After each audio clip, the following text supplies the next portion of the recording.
man muss haben gelebt, also mich schon in einem Leben wie ich habe gelebt in so vielen verschiedenen Ländern, gehabt zu tun mit so vielen verschiedenen Menschen. Sein überzeugt, dass jeden seien nicht stärker, nicht besser wie alle anderen Menschen. Mein beliebster Sohn, der Mann von meiner jüngsten Tochter, Jogal, ist von Senegal. So süßen Mensch habe ich noch nicht getroffen. Und er ist schwarz und er ist ein Musulman. Das heißt, religiös ist er nicht sehr, aber jedenfalls, er kommt nicht, es ist nicht das Schiedach, man hat geschaffen mit 100 Jahren zurück in einer guten jüdischen Mischproche. Und ich meine, ich trachte einmal wegen mein Bobben. Bobbe Schiffer, es ist gewesen, eine bekannte, sehr intelligente Frau. Wir kommen bei ihr zu haben, ihr Eizehn verschiedene Probleme und sie hat gehabt eine sehr offene Meuch.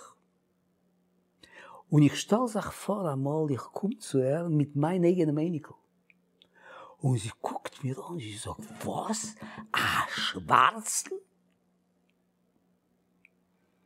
Und das wird gewesen normal.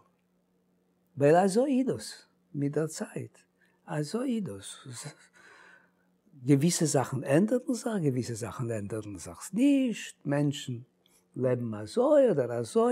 Dieselbe Geschichte kann geben verschiedene Resultate. Ich gedenke das sehr gut, wenn wir sind befreit geworden und ich bin gewesen dann in den jüdischen Städten von DP-Lager in Deutschland. Es sind gewesen eine Sache Menschen, welche sind gekommen von sehr religiösen Familien. So sind geworden im Ganzen assimiliert, haben abgeworfen die Religion total. Und es gibt andere, die sind gekommen von sehr weltlichen Mischproches und haben gesagt, Gott hat es erlaubt, ich soll überleben. Von einer Seite und von der anderen Seite fahren mir und hinter mir Menschen sind gefallen wie Fliegen. Und Gott hat mir ausgewählt, ich soll bleiben beim Leben. Wie will ich das nicht geben, Gott mein Leben? Ich habe geguckt auf die alle Sachen und ich habe verstanden eine Sache, eine andere Person hat verstanden. Wegen dem allen mal ich meine Bilder. Wegen die alle Sachen mal ich meine Bilder. Und das ist mein